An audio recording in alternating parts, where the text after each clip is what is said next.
most gracious, most merciful. Your Excellencies, esteemed guests, ladies and gentlemen. It gives me great pleasure to present to you our distinguished guest, Mr. Paul Findley, on behalf of Beit al-Quran and Discover Islam. The title of his lecture tonight is The Power of Israeli Lobby in the United States. Mr. Paul Findley was born in 1921 in Jacksonville, Illinois, in the United States. He is married and has 2 children, a son and a daughter, and 4 grandchildren. Mr. Findley served as a member of the United States Congress for the 20th District between 1961 and 1983, and was involved during that period in a number of reports and bills concerning important domestic and international issues. He is founder and chairman emeritus for the Council for National Interest, a director on the board of the Association to the United Democracies, a director on the board for International Food and Agricultural Development, and a former chairman of the Jacksonville Human Rights Commission and trustee emeritus, Illinois College. Mr. Findley has special interests in the Arab and Islamic world and lectured extensively on the subject, both domestically and internationally. He appeared in no less than 100 programs on radio and television to talk about Middle East policy issues, among them on NBC, CBS, CNN, ABC, and others. Mr. Findley has authored a number of books, among them The Federal Farm Fable in 1968, Abraham Lincoln, The Crucible of Congress in 1999, They Dare to Speak Out, People and Institutions Confront Israel's Lobby in 1978, translated into several languages. Deliberate Deception, Facing the Facts About the U.S.-Israeli Relationship in 1995, and Silent No More, Confronting America's False Images of Islam in 2001. He has received a number of commendations and recognitions for his life's work.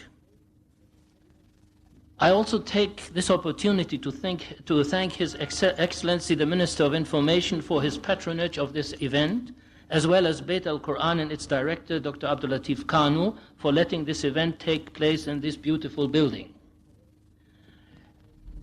At the same time, I take this opportunity to draw your attention that there will be another lecture tomorrow at 6 p.m. at the Gulf Hotel in the Awal Ballroom, and you are all cordially invited. Now, Mr. Findley, the floor is yours.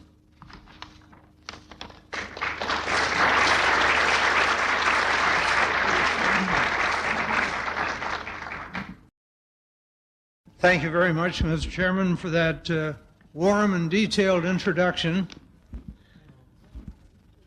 This is a very happy occasion for me and for my wife, Lucille. She is guarding the back door, so no one will escape until I'm finished. We've been married for 112 years. That's 56 years each. Lucille is Roman Catholic. I'm a backsliding Presbyterian. So I'm indeed a curiosity here today to be among what I assume is an audience consisted mainly of Muslims. But I thank you for this opportunity. Assalamu alaikum. Shukran, afwan, malesh, inshallah. That's my entire Arabic vocabulary. I have a superb lecture written out that I could read to you, but I believe I will leave it for history and talk just directly from my thoughts. For a moment tonight, I thought for sure I was in the auditorium of the First Congregational Church in Pittsfield, Illinois, where we lived for a number of years before my election to Congress. I say that because the front rows were completely empty. And that's true of most church auditoriums. I don't know whether you realize that or not.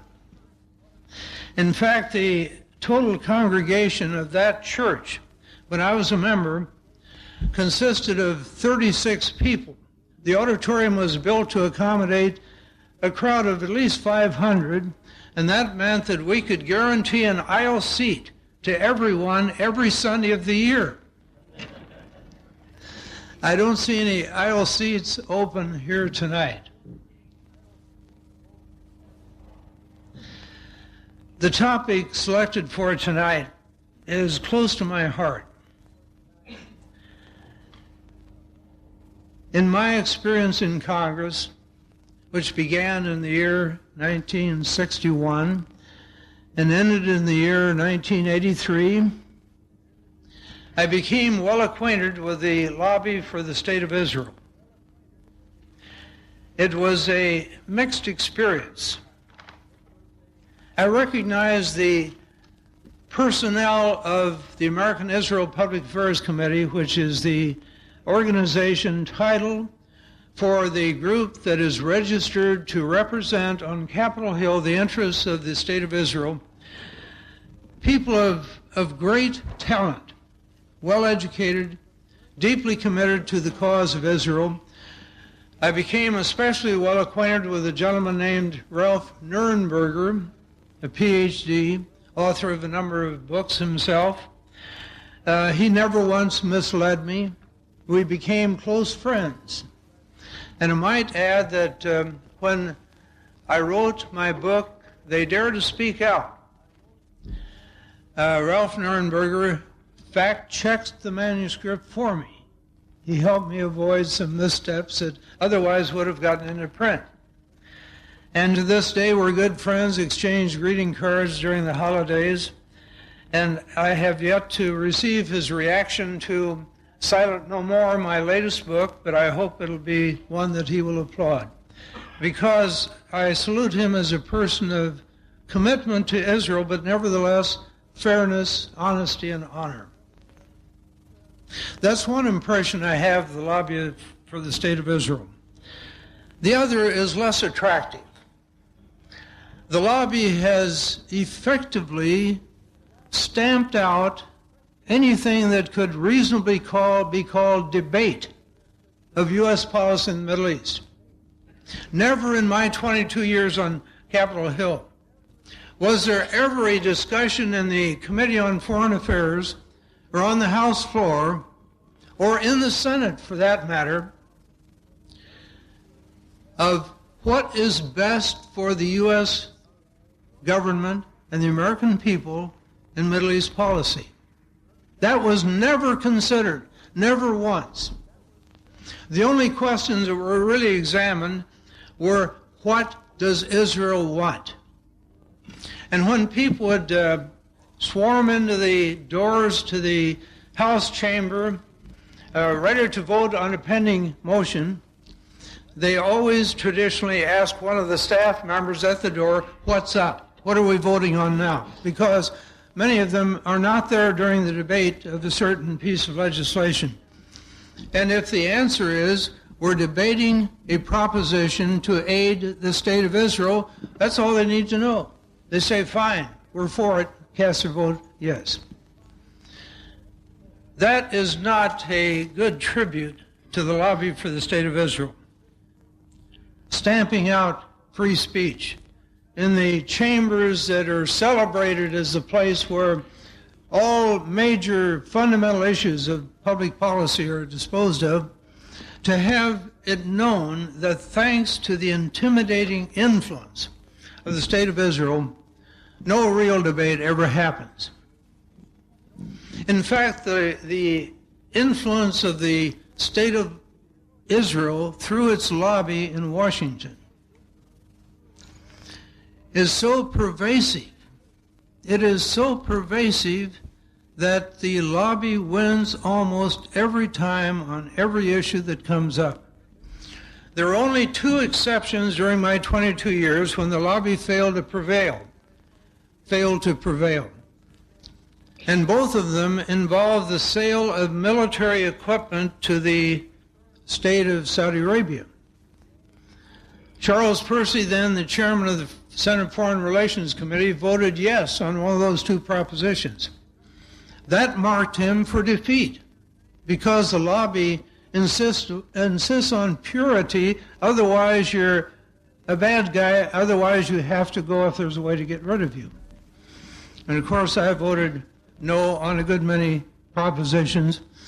On a couple of occasions I urged the State Department and the President to suspend all aid to Israel until Israel began to obey U.S. laws enacted to keep any recipient of foreign aid from using U.S.-supplied weapons in anything but legitimate self-defense. And of course, almost every day of every year, for 40 years, the State of Israel has used U.S.-supplied weapons in violation of that law, but no one enforces the law. And during my rather energetic and sustained efforts to get aid to Israel suspended, Cy Vance was then Secretary of State.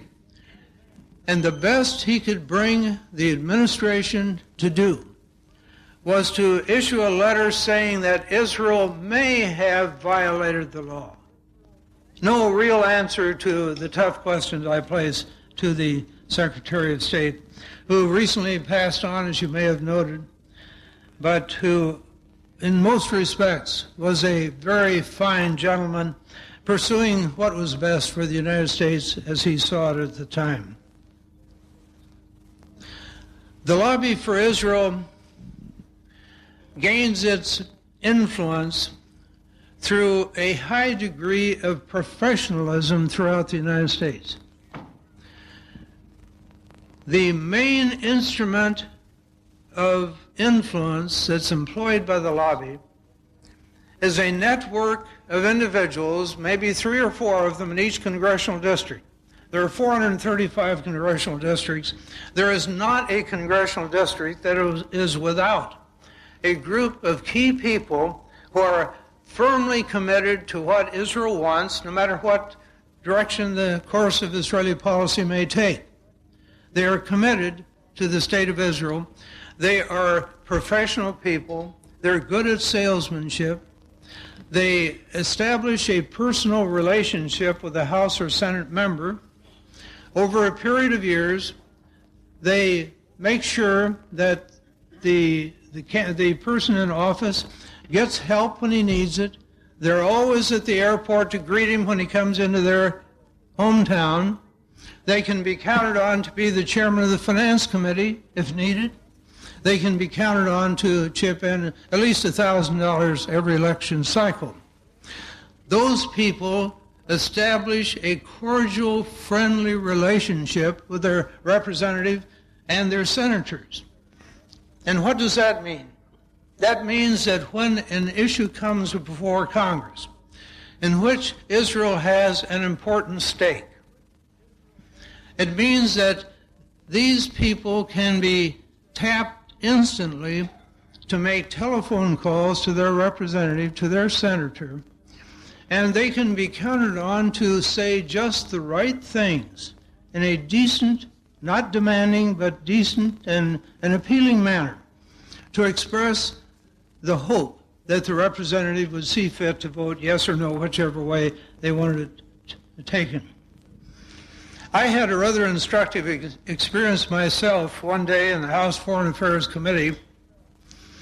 We were dealing with a pending bill to provide financial aid to the State of Israel, as we often did in that committee. And I was sitting on the Republican side, of course, the side where all the members of my party are arrayed in order of seniority. And my seatmate was a gentleman from Kansas, and I whispered to him that, well, maybe I would offer an amendment, a symbolic amendment to cut aid to Israel. I knew that an amendment like that wouldn't have a chance of passage in the House committee, nor would it have a chance of passage on the House floor. But I just made that offhand comment, not having written anything on paper, not having mentioned it to anyone else in the chamber or elsewhere. Within 20 minutes, 3 other members of the committee came to my desk And they said with a worried look that they had heard from back home that Findley was going to offer an amendment to cut aid to Israel. And they were worried about it and wanted me to tell them about it. Well, what does that mean? That means that the representative of the Lobby for Israel, sitting in the committee chamber, had alerted the office, the front office of the lobby, about the idea the possibility that I might offer an amendment. The lobby was able to get the information to one or more of the key people in the home district of everyone on the committee who was then in the committee room. And within 20 minutes, this whole series of calls would have occurred. And 3 of the members were called to the phone from the committee room by people in their home district who had heard about the Findley Amendment to cut aid to Israel, an amendment that never occurred. Nothing was on paper. I discussed it only with my seatmate, who for some curious reason thought it was important enough to pass on to his friend, the lobbyist for the state of Israel, in the chamber. There wasn't a thing illegal about this, but think of the impact it had on those who were involved in this episode. And it was just one episode of many. I just happened to be the center of action on that. A point I would like to make is that the doors through which these people passed in bringing about this a very effective counterattack against an amendment that might be offered are wide open to everybody else. There is no reason why the Arab American community in America or the Muslim community in America could not have the same type network throughout the entire nation. It doesn't take a lot of people. It just takes 2 or 3 or 4 in each congressional district. People who are committed to an objective in public policy and are willing to spend their time and energy and money to advance it. The pity is that there is no countervailing lobby even today on Capitol Hill that will bring the desired level of pressure upon members sitting in Congress to persuade them at least to give a second thought to the pending legislation. Now, let's assume that suddenly the Muslim community in America had these key people in every district. And let's assume that the leadership in Washington got the word out to the right people and the instructions on how to proceed in just the right fashion. Does that mean they'll change votes? Probably not.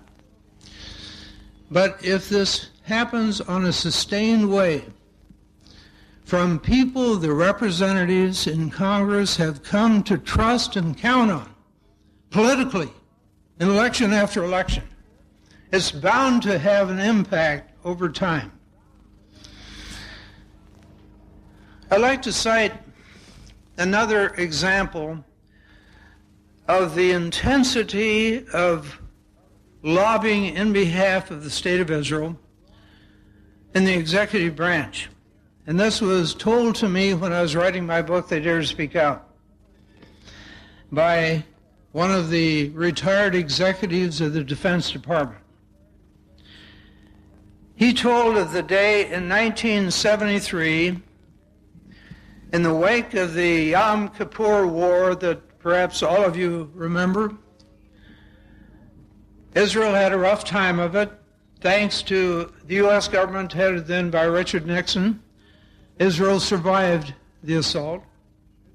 But in the process, they depleted their inventory of tanks and other war material, and they, of course, looked to the U.S. to resupply, as the U.S. was willing to do.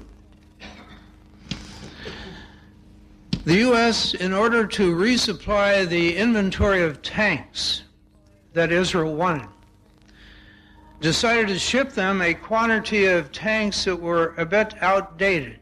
Not outdated in performance, but outdated in the type of ammunition used by the guns on the tanks. And when the tanks arrived at Israel, they discovered that they required a certain type of ammunition. I think it was a 50 millimeter round. And they had none of that. So the Israelis sent an urgent call to Washington, please send all of the inventory you have of this particular round of ammunition so that these tanks you sent us might be useful in an emergency. Well, the officials at the Defense Department checked around. They checked supposedly every warehouse they had, any place in the world, and they sent back the word to Israel, sorry, we have no ammunition of this type. We'll have to start up production lines, and you'll have to wait until those production lines deliver the missiles that you need, the ammunition you need. Well, a few days later, the Defense Department received a reply from the State of Israel. And the reply was this: oh, yes, you do. Look in the Marine Corps depot on Hawaii, and you will find 20,000 rounds of the needed ammunition. Please ship it to us. In other words, the intensity of cooperation that Israel gets from the U.S. bureaucracy was so deep and so committed that those who are committed to Israel within that bureaucracy were able to get better information on inventories than the official chain of command. To me, that was a very sobering example of the penetration of the lobbyists for Israel, these lobbyists being unofficial lobbyists, unregistered lobbyists, who would go to that extent to serve the immediate interests of the State of Israel. In '67, during the June War, a U.S. intelligence ship, a very modest vessel, I think it was a rebuilt Liberty vessel, and it was named the USS Liberty, was patrolling near the shore of the State of Israel in the late stages of the very successful Israeli war. On the eve of Israel's decision to invade Syria, they became concerned about the possibility that this intelligence-gathering ship, U.S. ship, naval ship, might learn about the plans for the attack on Syria, relay that information to the Defense Department and the White House in Washington, and thus risk the possibility that Washington might instantly enter into it and try to shut down the possibility of an invasion. Well, in broad daylight, for a period of about 4 hours from start to finish, with a bright, brand new American flag displayed on this Liberty ship, the USS Liberty,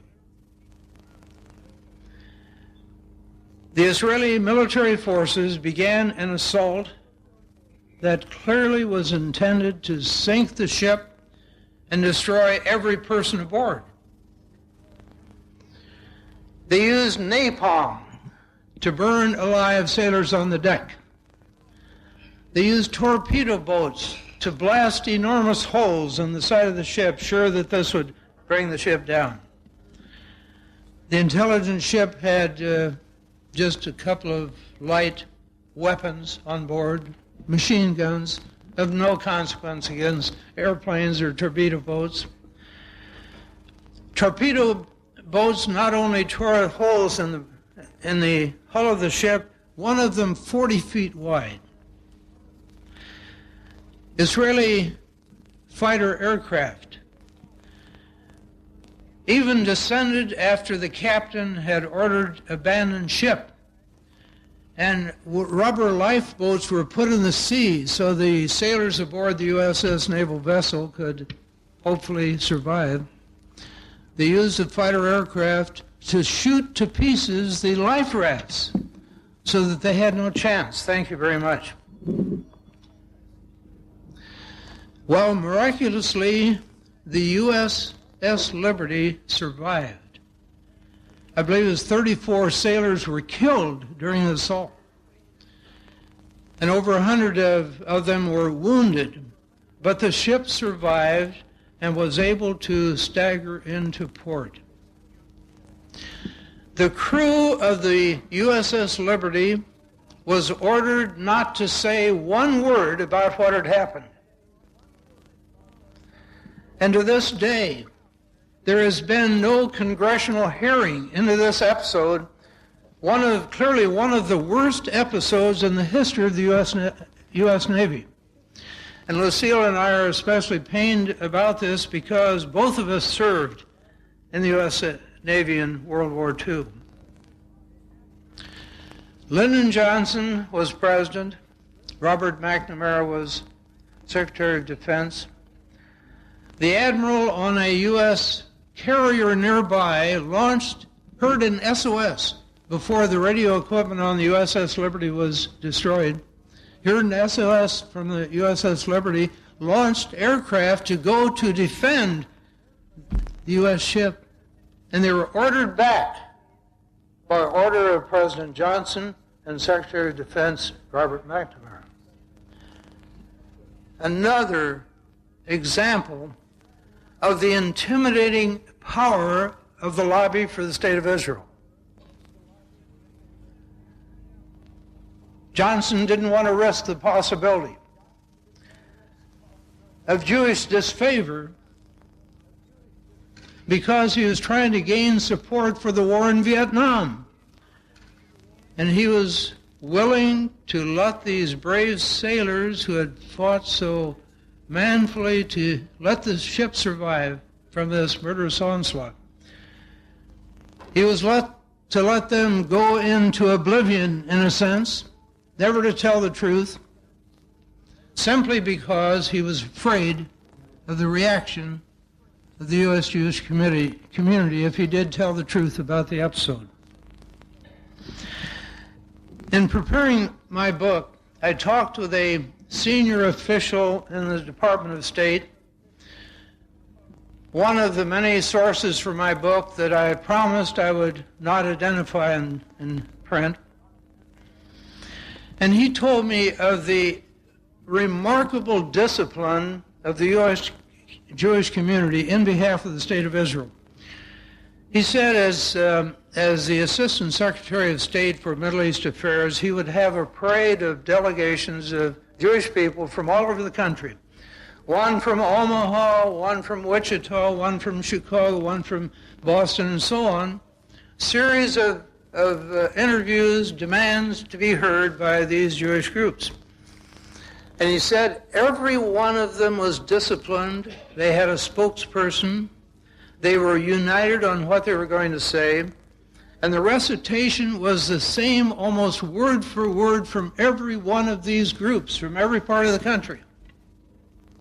Demonstrating again the discipline, the commitment, the fervor of the U.S. citizens who had this unbelievable attachment to the State of Israel. Well, I don't want you to think that I'm complaining about the fact that I was defeated for re-election, mainly by the strength of the lobby. But I'd like to give you a few facts about my own personal experience.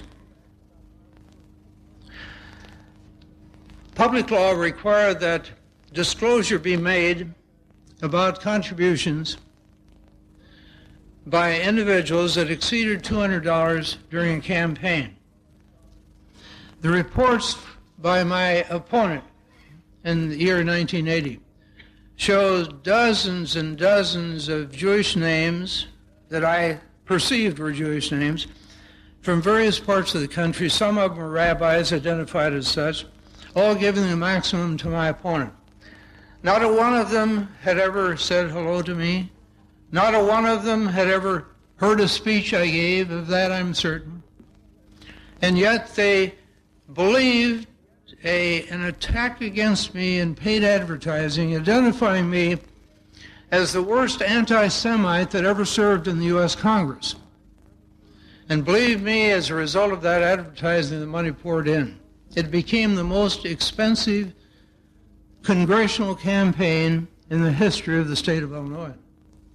Well, I survived the onslaught in 1980, but the Democrats came up with a much better candidate in 82. In fact, he's now a U.S. Senator named Richard Durbin, a very hard-working man. But he got a few more votes than I did out of 200,000 cast, and he was elected to the House of Representatives. I say that without malice, without regret, because had I won the election, had I been reelected, I would have been under heavy pressure. My time would be tied up day after day just trying to raise enough money to fight off the next onslaught from the Jewish community, the pro-Israel community, I should say. And I never would have written They Dare to Speak Out. I never would have written Deliberate Deceptions. I never would have had the wonderful experience of getting acquainted with the U.S. Muslim community as well as Muslims through many parts of the world. And I never would have had the motivation or the energy or the desire to try to clear up the false images of Islam that are so prevalent throughout America today. Some of you, I think, are U.S. citizens. Would you raise your hands if you are? I see a few hands. I'm glad you're here. You are remarkable among U.S. citizens because you are in a community here where Muslims are very plentiful. I dare say way into the majority. So you know that Muslims aren't all a bunch of terrorists. But believe me, I am absolutely convinced that as of today, the vast majority of the U.S. population is convinced that Muslims condone terrorism. They define terrorism to their own advantage, of course. That they condone terrorism. They believe that Muslims abuse women and treat them as private property.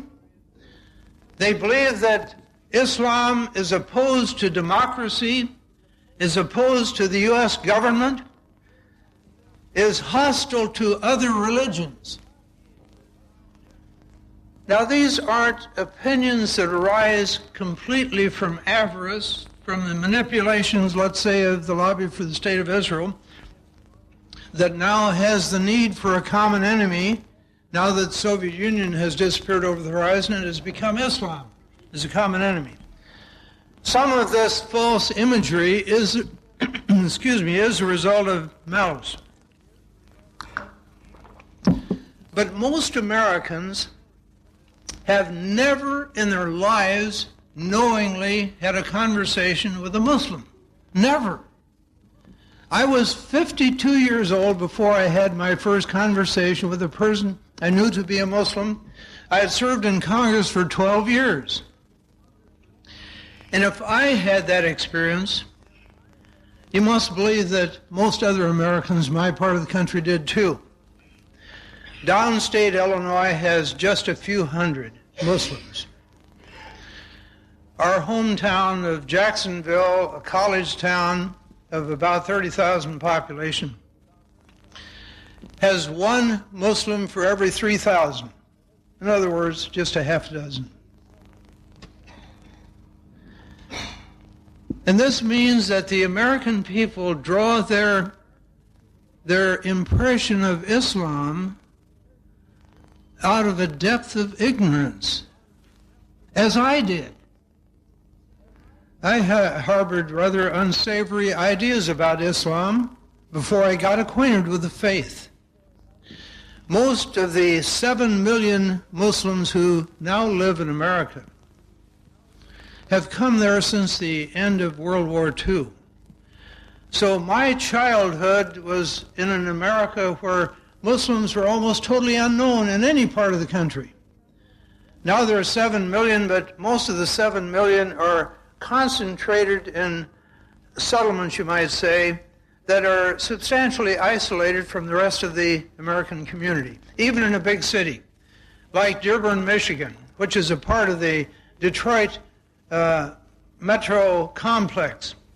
Even there, the discussion, the meetings, the cross-cultural, cross-religious relationships are seldom, almost non-existent. Dearborn has Arabic as the language of the street in many of the neighborhoods. But people elsewhere in the Detroit metropolitan area have no contact from one end of the year to another with Muslims. And the pro-Israel lobby finds that its most persuasive argument these days goes as follows. They will say, well, I know that we're being rough on the Palestinians. We regret that. We regret that we have to be that tough. But think of what we're up against.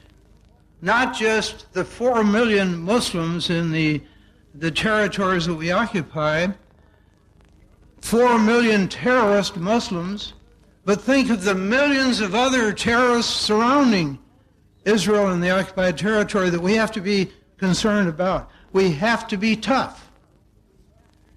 And it's an argument that sells very well, especially to people who are already convinced that Muslims are a bunch of terrorists who abuse women, who hate democracy, who hate other religions, who are intolerant. So the argument is powerful, persuasive. Now, is this a hopeless scene that we face? Of course not. U.S. Muslims are above average in their education. One survey that I report in my book, Silent No More, finds that Muslims, on the average, have had 2 years more higher education than non-Muslims. They are in the upper income categories. They are successful people. They tend to be professionals. They tend to obey the laws. It's almost unknown for a Muslim to be in jail. These people are more numerous than Jewish people in America today. If you just go by counting heads, they're more numerous, and therefore there is greater potential for effective political action to counter what the lobby for Israel carries out with such success.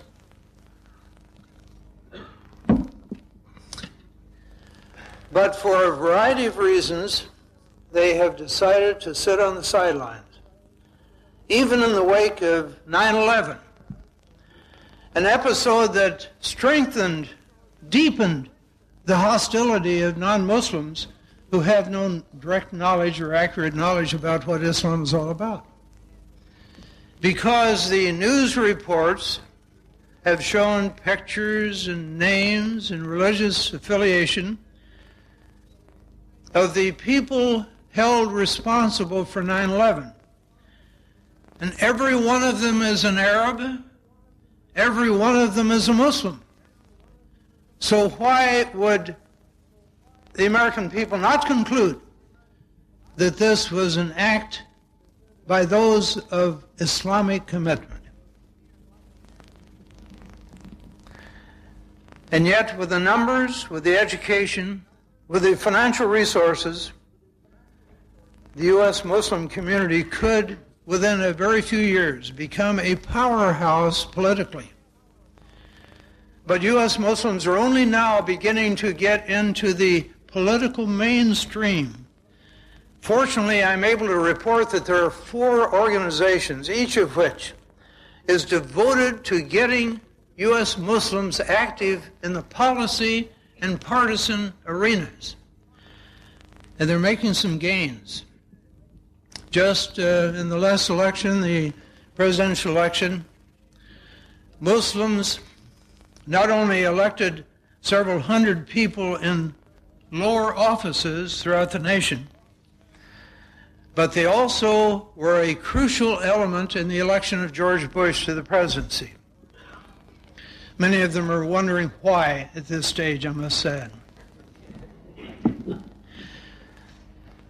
I urged U.S. Muslims in every speech I made during that year to Muslim audiences to vote for George Bush.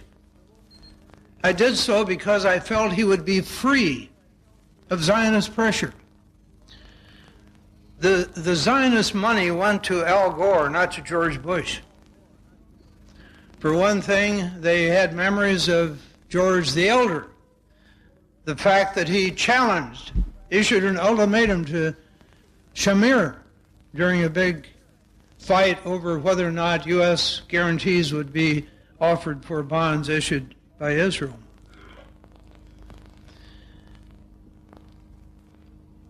So it was my decision that George Bush would be by far the better bet for good leadership for the country during the next 4 years, not knowing anything about the dreadful events that would follow.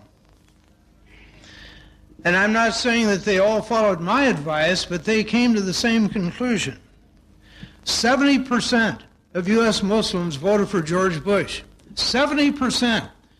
And the majority of Muslims in past elections had historically leaned toward Democrats for election.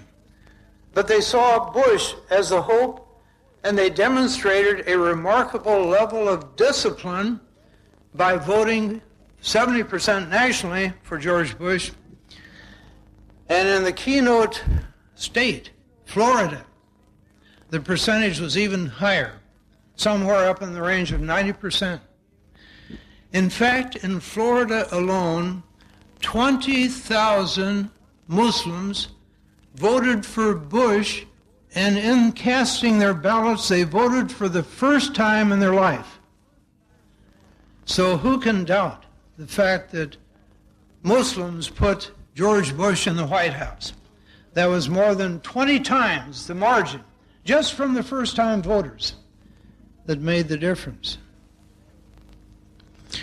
Well, I've painted a rather bleak picture tonight of the lobbying activity in regard to Middle East policy in Washington.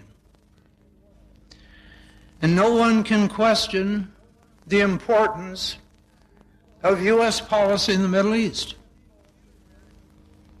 The preeminent world superpower in the military realm and perhaps in the economic realm as well. The best trained, the best equipped military force on earth, best ever seen in history.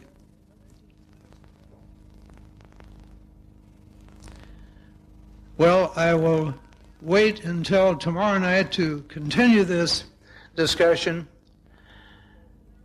but I want to leave you with a note of hope. George Bush, shortly after 9/11, became the first president in history to speak out clearly in behalf of statehood for the Palestinians. He also identified Israeli forces as the occupying forces in the West Bank and Gaza and East Jerusalem.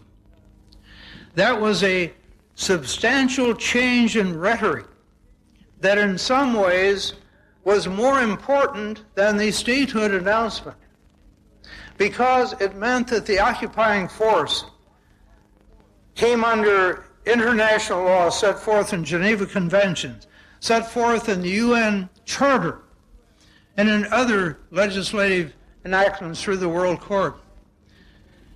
And there, the rule of law is supposed to prevail.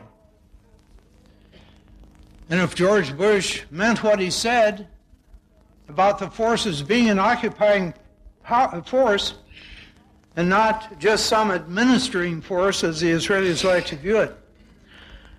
This meant that they would be subject to international law. They would be subject to the rules of human rights. And yet, in his State of the Union message, George Bush spoke of the importance of extending freedom through the war on terrorism, neglecting to mention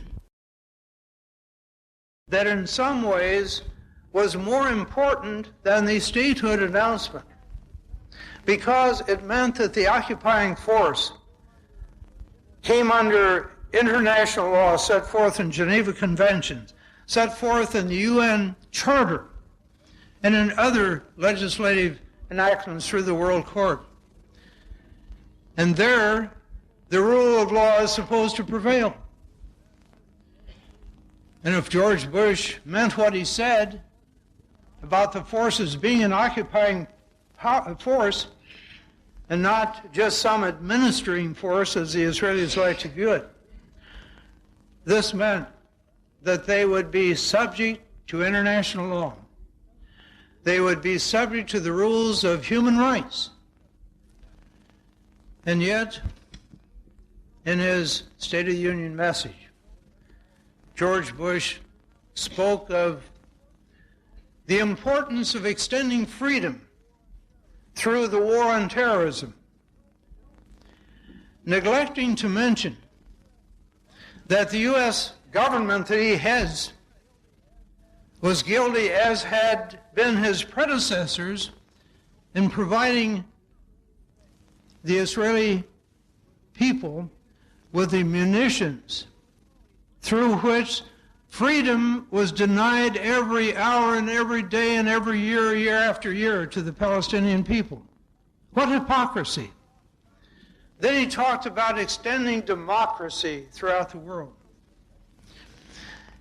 And yet the complicity of the U.S. government with the State of Israel was so immense, year after year, that this complicity had the effect of denying citizenship to 4 million people.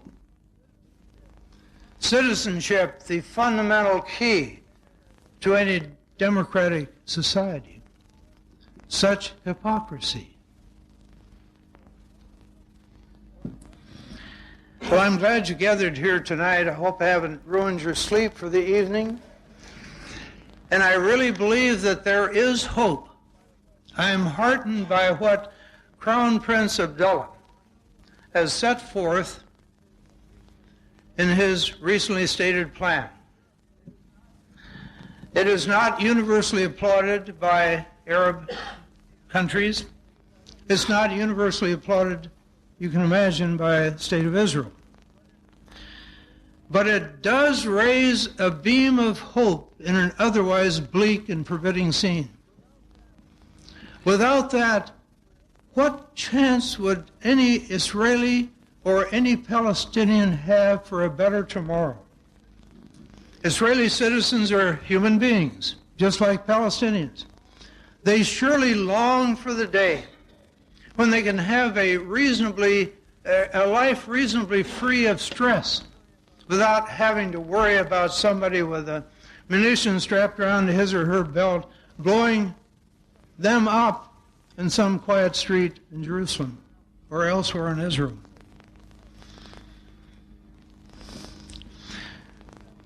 In 1977, a year before I had my first meeting with Yasser Arafat,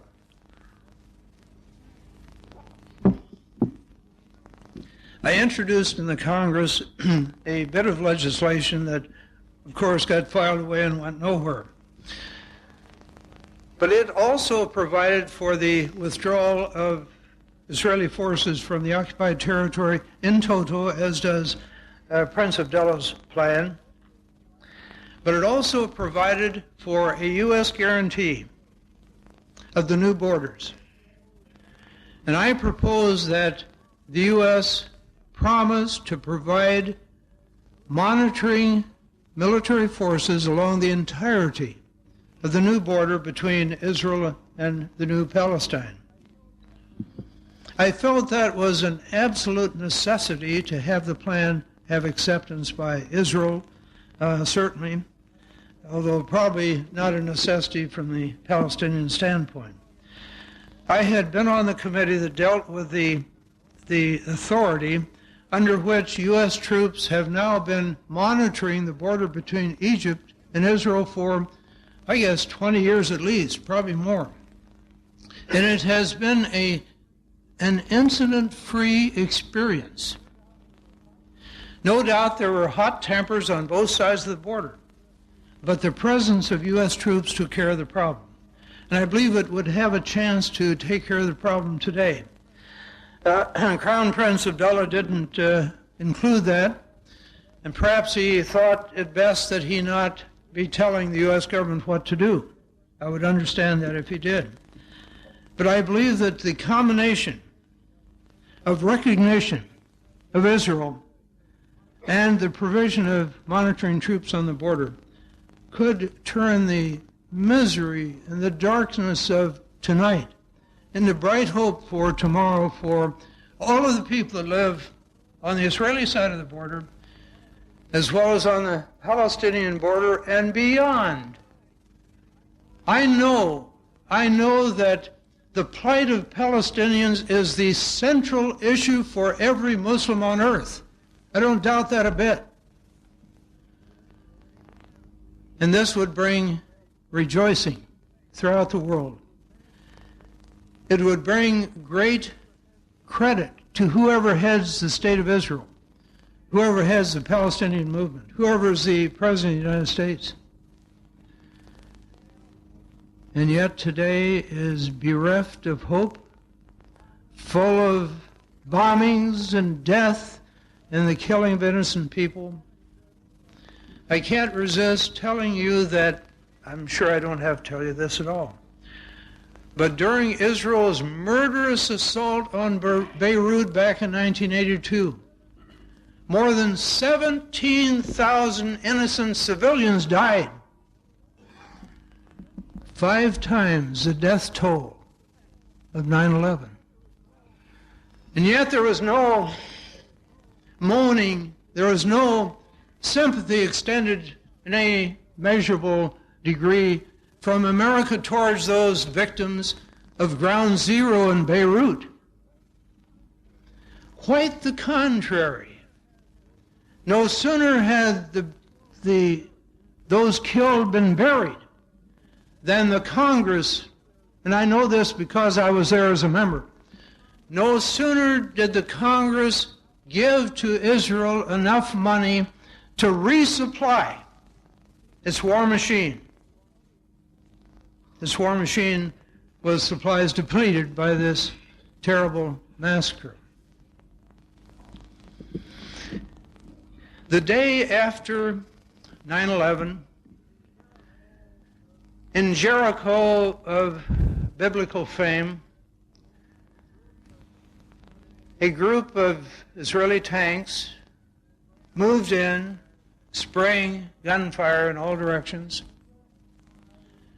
killing, among others, an 11-year-old girl. And she cried, but there were no microphones to pick up her cries. No photographs of her were flashed across the screens of America. It went unnoticed. It was the day after 9/11.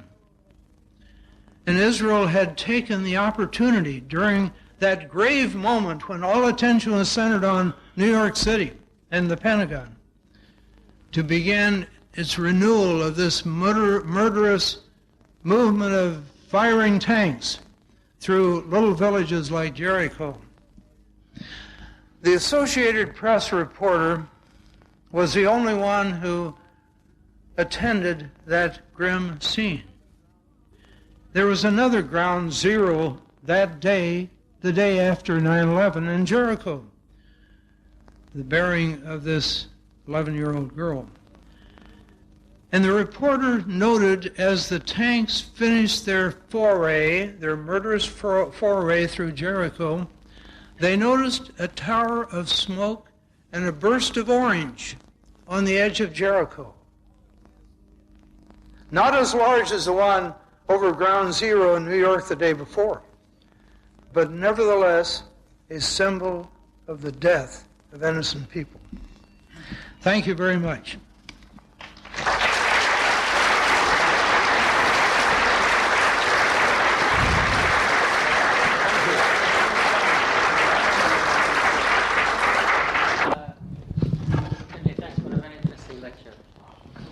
I think you'll see today that not everyone here is an Arab and not everyone here is a Muslim, but I dare say that the great majority, if not all, deplore the policies and the actions of Israel on Palestinian soil and in occupied territory. One of the problems which complicate the Middle East situation is the fact that Israel has appointed itself as guardian of the Jewish people all around the world. And I think that is not necessarily true. From my discussions with certain Jewish individuals, I find that there are many who deplore what Israel is doing to the Palestinians and distinguish, as many of us do, between what is Jewish and what is Zionist policy. And my question to you is, in your personal experience and on Capitol Hill, how realistic is it to expect that some Jewish people in America are opposed to what Israel's policy is and who can form, if you will, a counter-Zionist lobby? And always bearing in mind that even in your own speech there was talk of Jewish lobby and not talk of Zionist lobby. And I remember last summer seeing pictures of ultra-Orthodox Jewish rabbis demonstrating in New York against Israeli policy, and they were in full kit. So can the Arab lobby, if you will, if there is such thing as Arab lobby, can it depend on an internal Jewish lobby against Israel to weaken the grip of the Zionist lobby on Capitol Hill and on the administration? For many years, I've been convinced that the majority of U.S. Jews, and I base this on surveys undertaken by the American Jewish Committee, I've been convinced that the majority of U.S. Jews deplore, they don't just oppose, but they deplore the activities, the practices of the government of the State of Israel, as well as the practices of the lobby in their behalf. In writing my book, They Dare to Speak Out, I interviewed a lot of Jews, and I found that the intimidation by the lobby leaders of U.S. Jews is more intense than the intimidation against non-Jews.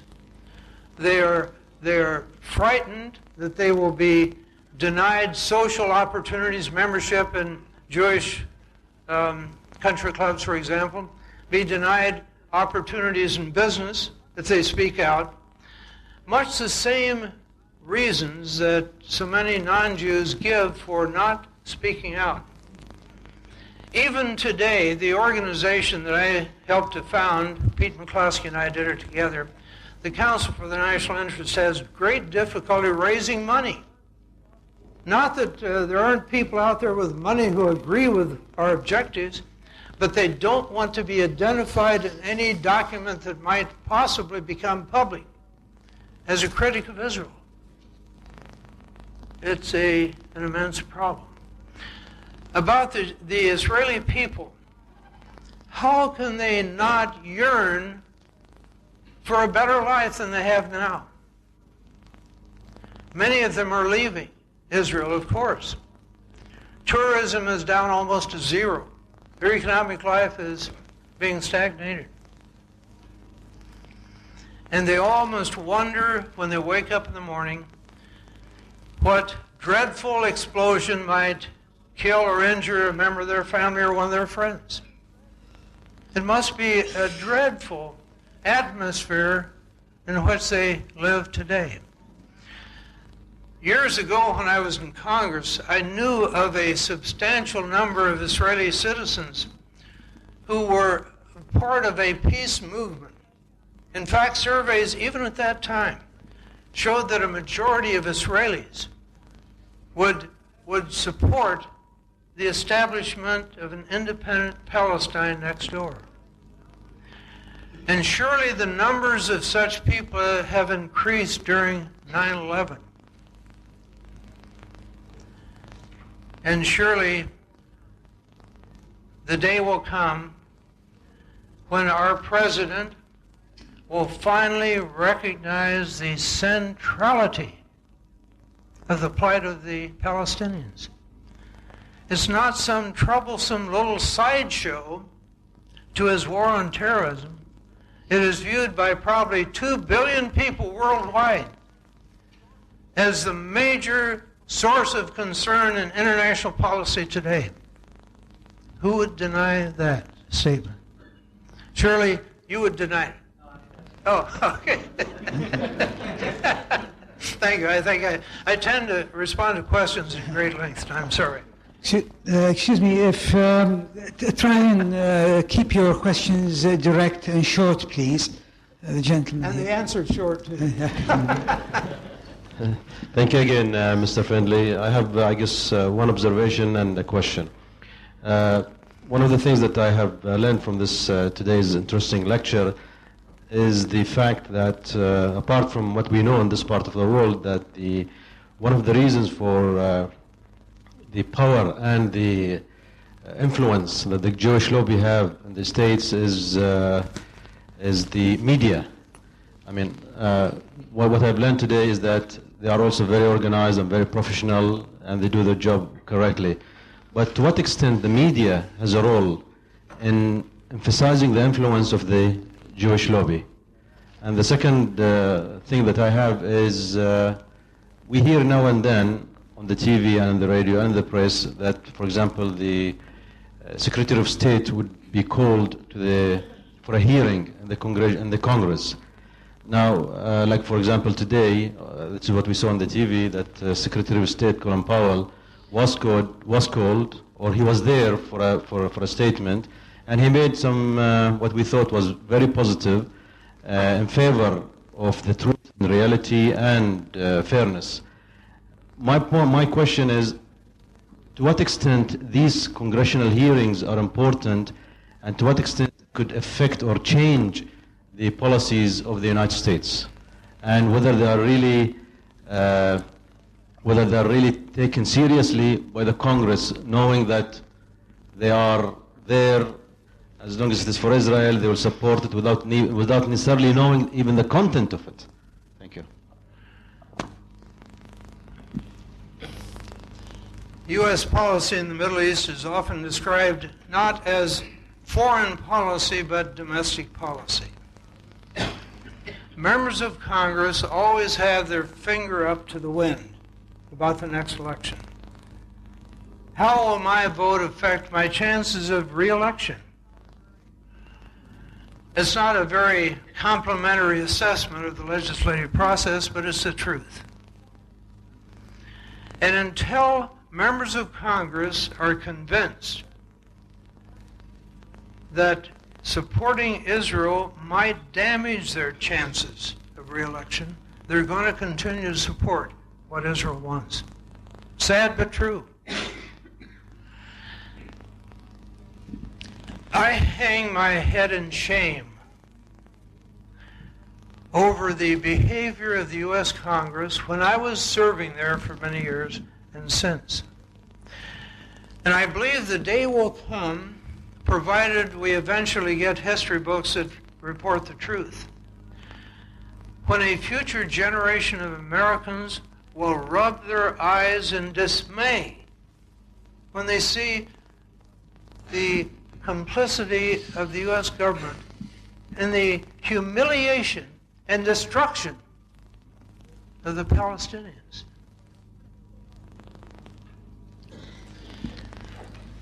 It may be astounding for you to hear this, but most of the American people are kept in the dark about what is actually happening in the Middle East. They don't really relate their tax dollars to Israel. If they do relate it, they rationalize it as being some sort of a debt to carry out the will of God, because many Christian fundamentalists believe that God's plan requires a strong Israel until the day of judgment. Strikes me as fantastic, just unbelievable, but they do. I had such people in my constituency when I was in Congress. I remember the day that I had talked to a group in the rural community about the Middle East issues, and a young man, a Republican who held a county office, came to me and a very worried look on his face, and he asked me to reconsider my position on the Middle East. He said, "You are opposing the will of God in what you say." And he meant it. Very serious matter with him and with millions of other people.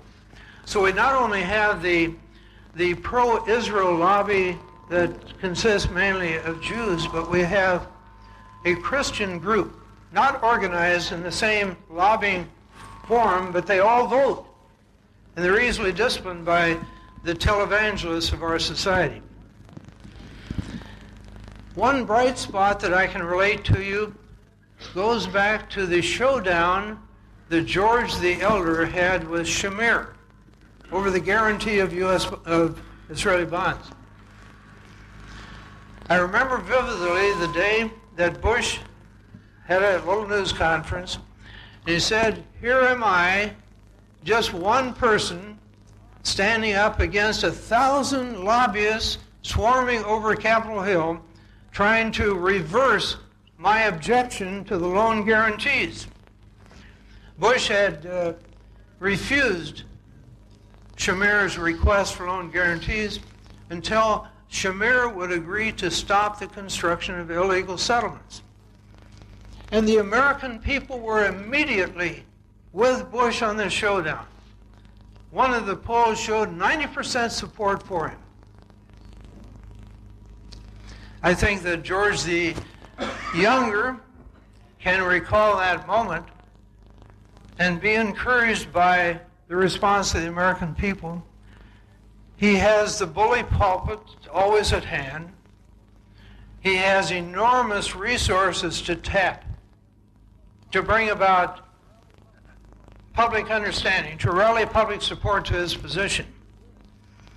And if he has the will to stand up for what's best to America and explain it to the American people, I believe that he will get the support he wants to. The media role. I am troubled by its coverage of the Afghanistan war. It's as if every commentator, every news reporter is in the cheering section for whatever the U.S. government is doing in that war. The authorities have successfully kept reporters from much investigation in the field. They have to give the media credit for trying to be there.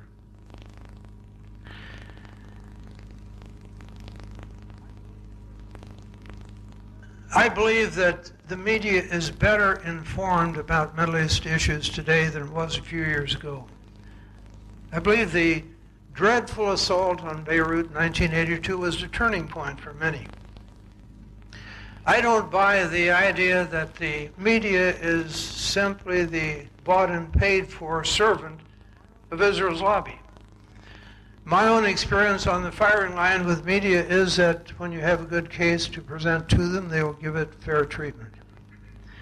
I'm sure that's not a uniform response, but it's the response that I felt. Have I answered the question? Okay.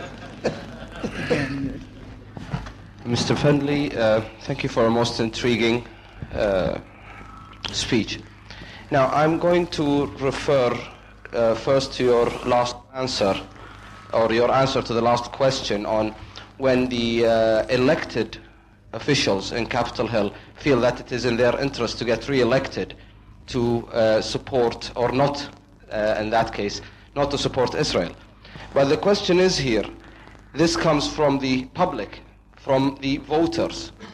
And if I would refer to your comment on USS Liberty and draw your attention to a comment that was said by an Admiral Thomas Maurer of the Joint Chiefs of Staff at the time, who said if the American people knew about how much control these people have over Capitol Hill, they would stand in arms.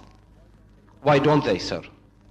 Why don't they know? Not why don't they stand in arms, but why don't they know? A high-profile case such as Jonathan Pollard's case, something like the USS Liberty and others, why doesn't it get to the public in a way that would have them not necessarily stand in arms, but at least influence their elected officials? Thank you. I think you cited an episode that is an exception. The media has never picked up the Liberty episode. Thomas More is a retired admiral that I admire very much. But he actually became chairman of the Joint Chiefs of Staff right after the Liberty episode. If he had seen fit to do so, he could have made a public issue of the bravery of the crew and of the source of injury and death that was sustained by many members of the crew. He did not. He has spoken up in retirement, but not as an officer who held the top military position in the United States. And I know it's asking a lot to ask anyone in appointive office, and he was appointed to that position, to brave the heat by challenging, even in this respect, the decision of the President, the Commander-in-Chief, on the cover-up of this episode. I would like to think that there are some admirals who would stand up and shout. If it cost them their gold braid, so be it. They at least would be doing a great public service. Will the lady here? First of all, I would like to thank Discovery Islam as well, Beit al-Quran, for presenting to us such an outstanding lecture, and I'd like to welcome Dr. Findley. In fact, I've been living in the state for the last 4 years, and I'm a PhD student at the University of Michigan, political science.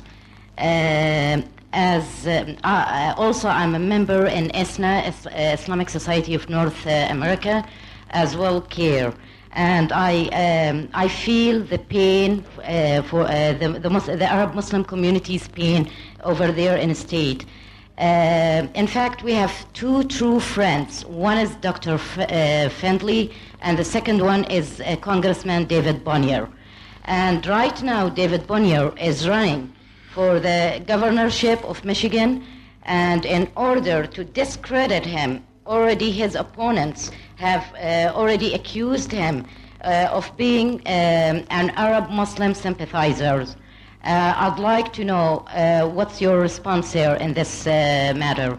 My second question is, what can Arab Gulf countries do in support of Arab Muslim Americans over there in states? Thank you very much. First of all, I want to congratulate you on your choice of reading material. I see you have a copy of Silent No More in your lap. You ask what Muslims over here can do. They can do a lot of things. They can write to their friends in America, urge them to stand up and be counted, whether they be Muslim or not. You can urge them to read my book. That's self-serving, of course, but the reason I spent 2.5 years writing the book was my hope that it would activate U.S. Muslims into the political arena and become a lobbying force that would help to counterbalance the dreadful domination of the lobby for the State of Israel. You ask about David Bonnier. He's one of the great heroes. He's not in Congress now. He is a candidate for governor of Michigan. He's a Democrat, but I sure support him. I'll come to his district anytime he wants me to, or any place in the state. You'll find his picture on the cover of Silent No More, along with a Republican from California, Tom Campbell, who, like David Bonnier, was speaking up as a member of Congress in behalf of the rights of Muslims and denouncing profiling and the excessive legislation that Congress has enacted since 9/11. Thank you. One more question there. The common feeling among us in the Middle East that the media in the United States is controlled by the Zionists. And this is why our message is never get through. I'd like you to comment on that. The second thing, your opinion, how could a very successful democracy like the United States can be subject to a lobby group that can twist facts and figures? Well, to give an adequate answer to the second question, I'd have to read you the entire text if they dare to speak out, because that's what the book is all about. It is a chilling story, but it shows what determined people can accomplish, even though their numbers may be small. And it ought to be an incentive, an inspiration to U.S. Muslims to band together and become a force for good policy in the United States as never before. Muslims can be their own worst enemy. Let me cite an example. When George Bush spoke up for statehood for the Palestinians, you would think that every Muslim in the country, every Arab American in the country, would have sent a message to the White House applauding that decision.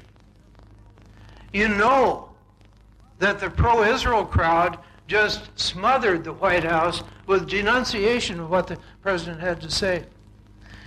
Well, in talking to Muslim audiences on several occasions recently, I asked them, how many of you got around to thanking George Bush in some way for speaking up for statehood? Just a few hands popped up.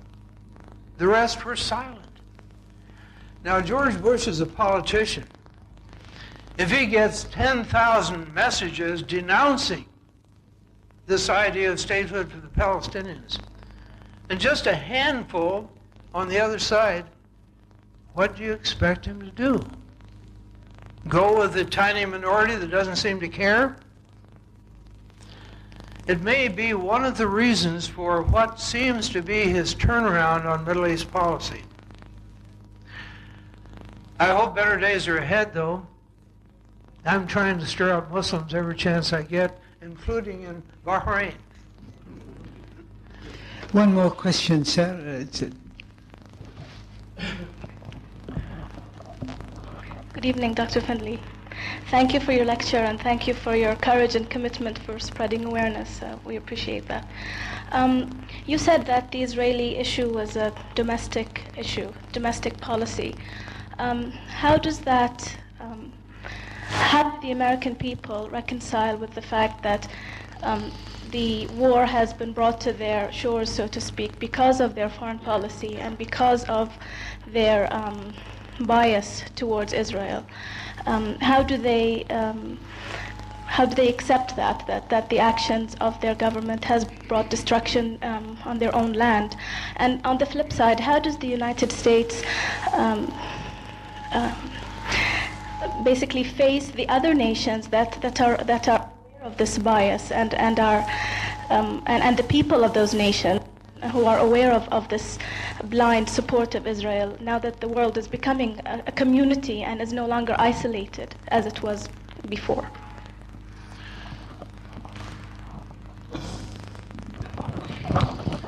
Right after 9/11, I asked the congregation of a church, which I addressed one Sunday morning, to consider a tough question. Why? Why did the suicide bombings occur? Why was America alone among all the nations of the earth singled out for this? And I mentioned that the U.S. government had been complicit in dreadful, lethal assaults on Arabs in the Middle East, year after year, year after year. And the reaction to what I said that morning was almost universally denounced. And one of my friends said, well, you needed to give them a time to mourn for the loss in New York City and the Pentagon. It's time enough later on to ask the question, why? But there have been a number of people, respected people, who have correctly noted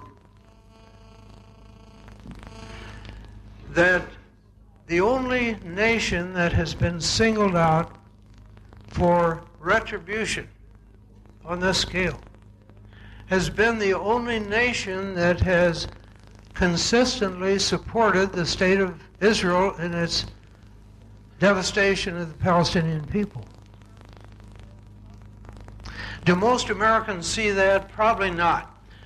The American people love their country, and in all candor, they can't imagine America doing anything wrong. And they don't recognize the dreadful misdeeds of America through its complicity with the Israeli assault on the Palestinians. They just don't accept it. And I have to admit that this is one place where the media has been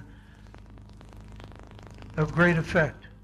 The media has deliberately avoided any commentaries that tend to pin the blame for the assaults on U.S. policy.